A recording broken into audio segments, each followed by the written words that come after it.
तो कैसे हम इस समय में जब है, ना बीते कल की ना आने वाले कल की, बस इस समय इस निराकार से हर जुड़ते चले जाएं, तो हर पल जीवन का ये जुड़ाव में ही होगा, ये लिव जुड़ी ही रहेगी। और आज भी उसी रूप में आप सब जब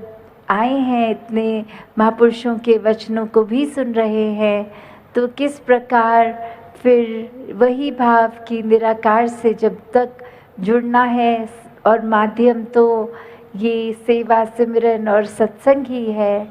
कैसे अपने जीवन में जब हम प्राथमिकता इस परमात्मा को देते हैं, तब तक जीवन में ये खुशहाली भी रहती है, मन ये आनंद की अवस्था में रहता है, भक्ति में हमेशा लीन होता है।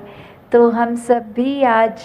यही अपने ऊपर फोकस करें कि कहाँ कहाँ हमारी कमियां हैं, उनको दूर करें, और कैसे हर एक की अच्छाइयों के ऊपर भी जहाँ फोकस करें कि हर कोई अच्छा है, अपने अंदर भी हमने अच्छाई हर एक के लिए रखनी है। जैसे संसार का हाल तो बहुत ही इससे विपरीत भी चलता है, और एक शायर ने तो यहाँ तक लिख दिया कि उंगलियों पे गलतियाँ गिनाते हैं लोग, पल भर में अच्छाइयाँ भुलाते हैं लोग, कि चाहे किसी के साथ एक स्वभाव हम अच्छाई का बनाते रहें, पर अनजाने में भी अगर एक गलती होती है तो उस गलती को ही हर कोई फोकस बना लेता है, और पुरानी एक अच्छाइयाँ सब भुला के वहीं मन में मलाल लेके एक मन मुटाव बनाकर, और वहीं फिर अच्छाइयाँ तो नज़र नहीं आ रही, और हर एक को जब भी मिल रहे हैं वो कमियां गिनवाते चले जा रहे हैं कि इस व्यक्ति के मैंने तो ये भी किया वो भी किया। तो कैसे एक संतों का स्वभाव तो ये होता है कि हम नहीं चंगे बुरा नहीं कोई, कि हमसे एक गलतियां करने वाला और कोई नहीं ज़्यादा, सब संसार में अच्छे हैं। तो कैसे ये जब ब्रह्म ज्ञान की दात प्राप्त हो जाती है, तो पूरे ब्राह्मण में हर एक में ये निरंकार के दर्शन होते हैं, हर एक इंसान में अपनी ही छवि दिखती है। फिर हर एक से सिर्फ ये दिल दया का भाव रखते हुए प्यार करता है, करुणा, एक सहनशीलता, ऐसे अन्य और खूबियाँ ये दिल में बसती चली जाती हैं। और तब ये होता है कि अगर सत्संग आए हैं तो अपनी कुछ कमियां यहाँ छोड़ कर जाएं और अनेक अच्छाइयाँ लेकर जाएं। तो इस प्रकार अगर जीवन में प्राथमिकता हम सेवा सिमरन सत्संग करते हुए निराकार को देते हैं,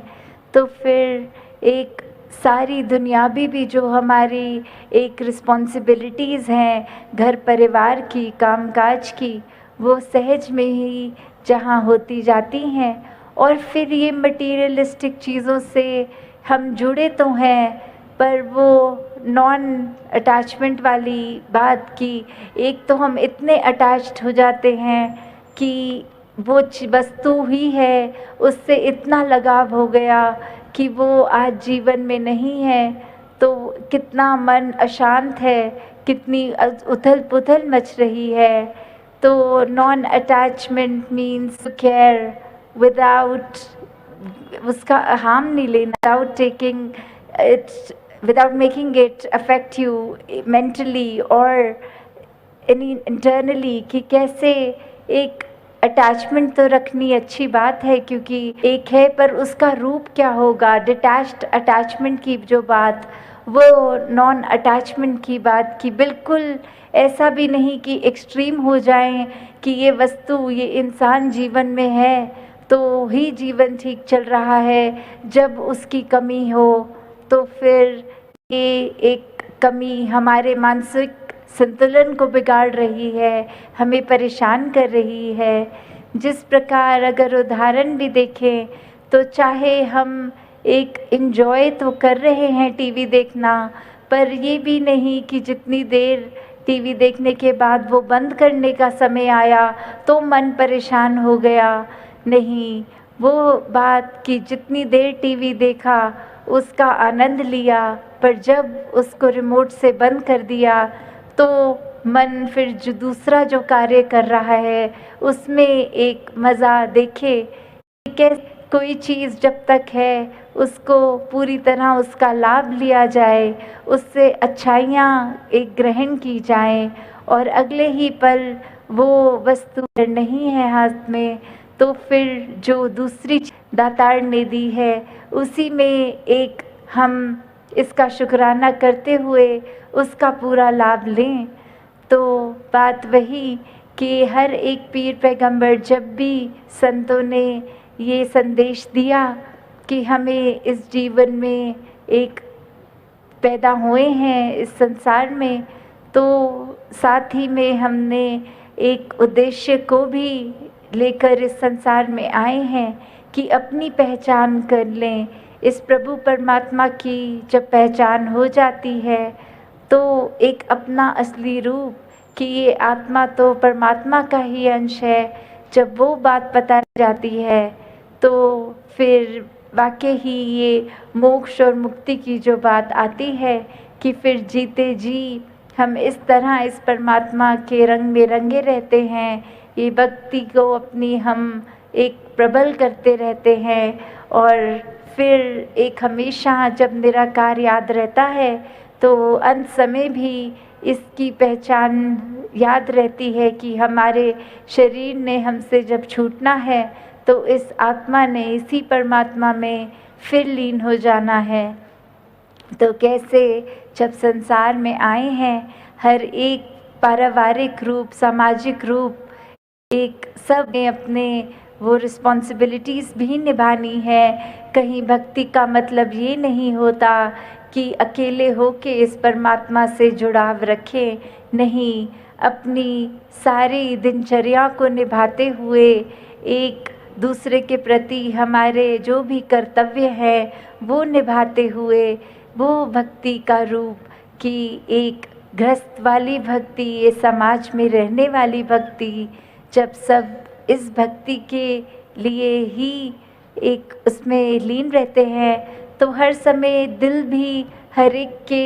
बेटरमेंट के लिए ही रहता है कि हमने हर एक का परोपकार करना है। इस संसार में आए हैं तो चाहे वो सोशल कॉजेज भी हैं जो अक्सर आप सब वैसे भी निभाते रहते हैं, ट्री प्लांटेशन हो गई, ब्लड ड्राइव्स हो गई, अन्य और भी कितनी भी जब भी पीड़ा पहुंची इस संसार में किसी को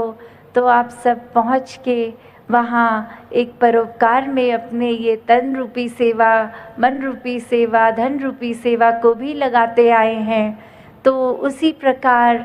जब परमात्मा कण कण में है तो परमात्मा की सृष्टि भी एक इतनी सुंदर जिसमें हमारी कंट्रीब्यूशन सिर्फ सुंदरता को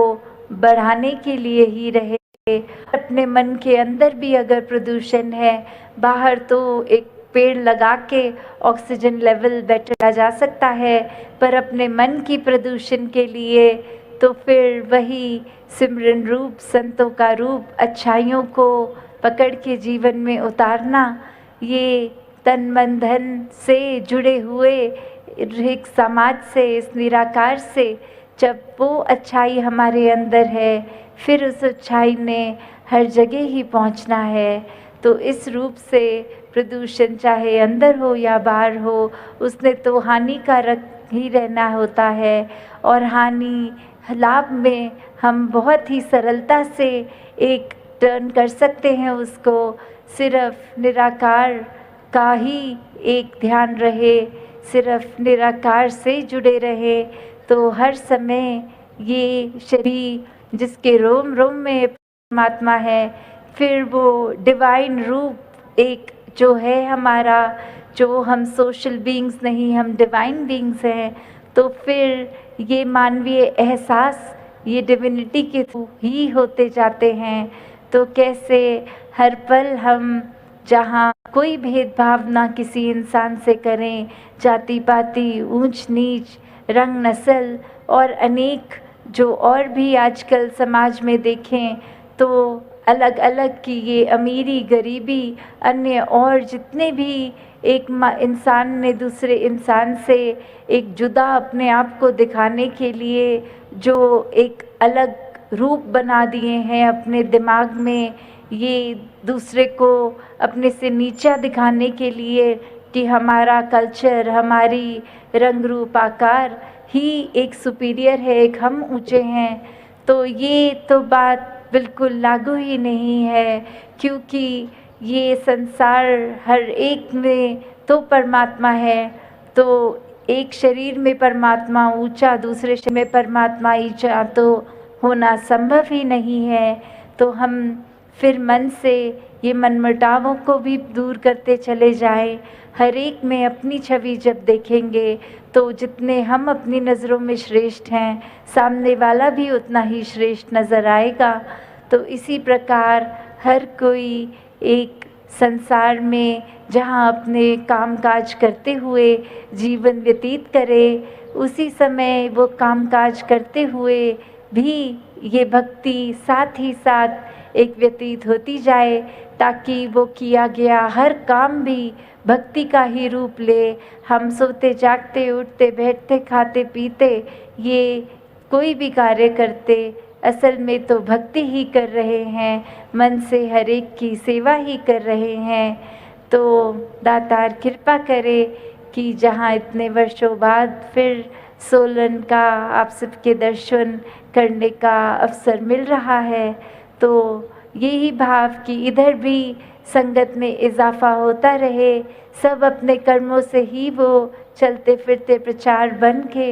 एक हर एक को आकर्षित करे कि अगर हमारा जीवन ऐसा है तो जिस कारण से ये सत्संग से हमारा जीवन ऐसा बने, तो ये ब्रह्म ज्ञान रूपी दात जो हमें मिली है वो हर एक के घर घर पहुँचे। तो उस उद्देश्य से फिर हर कोई जब साथ जुड़ता जाएगा तो वाकई ही पूरा शहर जहाँ ब्रह्मज्ञानी बन सकता है, वहीं पूरा संसार भी बन सकता है।